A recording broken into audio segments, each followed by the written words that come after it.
Southeast Asia, one of the most populated regions in the world. While only the third most populated sub-region in Asia, with a population of about 680 million, its population is relatively large compared to other regions in the world.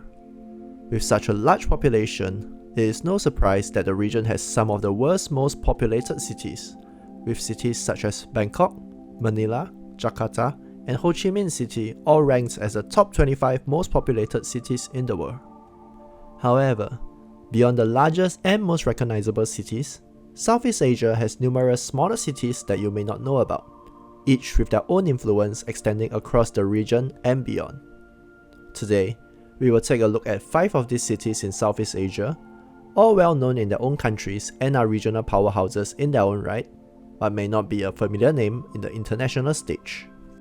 For this video, any population data that we use will be the city's metropolitan area population, as it will give us a clearer picture of the influence that the city has over the surrounding areas. This is in contrast with using the city proper population, which may not be a good indicator as every country defines city differently. For example, Manila has a city proper population of only 1.8 million, but a metro population of 13.5 million. Metro Manila actually contains 16 cities, including the most populous and much larger city of Quezon City. First up, we fly over to the city of Surabaya, located on the east coast of the island of Java. Located on the opposite end of the island from the capital city of Jakarta, with a metro population of almost 10 million residents, Surabaya, also known as the City of Heroes, is the second most populated city in Indonesia and the 6th largest metro area in Southeast Asia. The nickname arose from the Battle of Surabaya, a major battle during the Indonesian National Revolution post-World War II, which served as an important point in Indonesian independence as the battle galvanized support for the independence movement. Owing to its favorable location in East Java, Surabaya has the second largest port in Indonesia and one of the busiest ports in the world. The status as a major port city leads to the growth of the supporting commerce and industry, allowing it to become one of the biggest economical powerhouses in the region. For people wishing to visit Mount Bromo, one of the most visited mountains in Indonesia, Surabaya also serves as the airport of call. That said, other than Indonesians and the international investors, not many people would know of Surabaya because the city is mainly a trade and industrial city. Most visitors to Indonesia visit Jakarta or Bali further east, with the main people visiting Surabaya being investors and industry players. Nonetheless, Surabaya continues to serve as the economical and cultural hub of not only East Java but the wider region, including serving as the gateway to eastern Indonesia. Moving northeast to the Philippines, we arrive at the southern city of Davao. Named for the Davao River which runs through the city, Davao is the third most populous city in the Philippines, with a metro population of roughly 3.3 million people. While small compared to some of the other metro areas in Southeast Asia, Davao is the main economical center of the southern island of Mindanao, the second largest island in the Philippines, away from the influences of the much more populated Luzon Island in the far north. The city's economy mainly relies on the agricultural and industrial sectors, while also serving as the financial center of the southern Philippines region. The city serves as the gateway to tourist attractions in the region such as Mount Apo, the tallest peak in the Philippines, and Samao Island, the largest resort city in the Philippines, located just 2 kilometers away from Davao with resorts, beaches, and coral reefs. Davao is also famous, or perhaps infamous to some people, for being the place where the durian is king. It is the capital of the pungent fruit in the Philippines, accounting for 80% of the production of the whole country. Despite this, most international visitors to the Philippines visit the more well-known destinations such as Cebu, Boracay, and Manila. At the same time, the Mindanao region has suffered from a moral conflict in the second half of the 20th century and early 21st century, where an insurgency fighting for the autonomy of Mindanao devastated the region. While a permanent ceasefire has been reached with the major armed groups, smaller armed conflicts continue to exist. These continue to taint the region's reputation, making international travelers avoid the area and Davao. Next up, we sail across the South China Sea to Haiphong in northern Vietnam. Similar to Davao, Haiphong is the third largest city of its country with a metro population of 2.1 million. It is located in northern Vietnam, about 120 kilometers east of the capital and second largest city, Hanoi.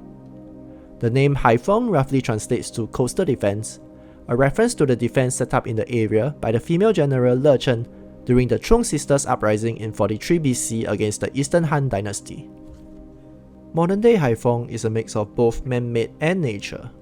It now serves as the major seaport of northern Vietnam, being the second largest seaport in Vietnam and one of the busiest in the world due to its proximity to Hanoi, as well as the industries within Haiphong city itself. The city also serves as the gateway to the tourist destination of Cat Ba Island, as well as one of the gateways to the UNESCO World Heritage Site of Ha Long Bay to the northeast. That said, Haiphong is still mainly an industrial and agricultural city. Visitors to Cat Ba Island are mainly domestic tourists, while most tourists to northern Vietnam would miss out on this city due to other world-famous destinations such as Hanoi, Sapa for trekking and nature, as well as the aforementioned Ha Long Bay through the city of Ha Long. However, with the billions of foreign investments surging into the city, expect Haiphong to continue growing in prominence and influence within the region. Flying 1100 kilometers almost directly west from Haiphong, we reach the Burmese city of Mandalay. This name may sound familiar to some of you, especially those who have been to Las Vegas, due to the resort Mandalay Bay. Yes, the Mandalay Bay in Las Vegas is named after this Burmese city, although the resort has nothing to do with Myanmar culture itself. The name was simply chosen to invoke an imagery of water and of the unknown. The actual city of Mandalay got its name from the nearby Mandalay Hill, a major tourist site dotted with Buddhist pagodas and monasteries, and serves as a major pilgrimage site for Burmese Buddhists. The city has a metro population of roughly 1.5 million, making it the second largest city in Myanmar and the largest in Upper Myanmar. It serves as the economical and transportation hub of Upper Myanmar, which refers to the inland and northern regions of Myanmar. Its location in the north of the country makes it an important trade hub for goods to both India and China. Being the last royal capital of Myanmar, it now serves as the cultural capital and an important religious center for the country. However, the ongoing Myanmar civil war has taken its toll on the city and the country as a whole, with the fighting intensifying since end October 2023 in the northern regions. Until such time where the civil war ends, Mandalay's appearance on the international stage is likely to be of a negative one related to the ongoing conflict. Before we introduce our last city, if you like our content, please remember to like and subscribe. It will help us out a lot in continuing to create such content for you. For our last city, we head back to the country where we began this video, Indonesia. Also located on the island of Java is Bandung. Bandung is not just a refreshing drink that our Southeast Asian friends will be familiar with, but a city that's brewing its own unique blend of charm. The city of Bandung in West Java, also known as the City of Flowers, with a metro population of 8.3 million people, is the third largest city in the most populous island in the world, behind Jakarta and the previously mentioned Surabaya. Since the Dutch colonial times, Bandung has been known as a resort town for the wealthy, mainly due to its cool weather from its elevation of close to 800 meters. The building of colonial-style architecture even led to the city being nicknamed the Paris of Java.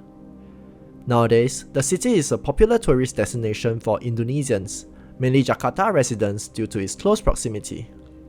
Other than the aforementioned architecture, Bandung is also famous for its fashion due to its many boutique designer shops and factory outlets, as well as its natural beauty, being surrounded by mountains, many of them volcanic. That said, the number of domestic tourists to Bandung dwarfs the number of international tourists, who mainly hail from nearby Southeast Asian countries like Malaysia and Singapore. This is due to the fact that it is surrounded by other tourism powerhouses in the vicinity. Other than Jakarta, Bandung is also in close proximity to Yogyakarta, famous for being Indonesia's only remaining royal city and as a center for Javanese culture and arts, as well as the ever so popular Bali and its beaches and resorts further to the east. With the completion of the Jakarta-Bandung high-speed railway in October 2023, the improved accessibility will hopefully allow Bandung to gain more recognition on the international stage. And there you have it, a whirlwind tour through the lesser-known yet vibrant cities of Southeast Asia. From the heroic spirits of Surabaya to the cultural allure of Mandalay, the cool sophistication of Bandung, the resilient charm of Davao, and the industrious highlights of Phong, these cities may not always make the global headlines, but they are bustling hubs of culture, commerce, and character. Remember to hit that like button and subscribe for more fascinating explorations around the globe. Until next time.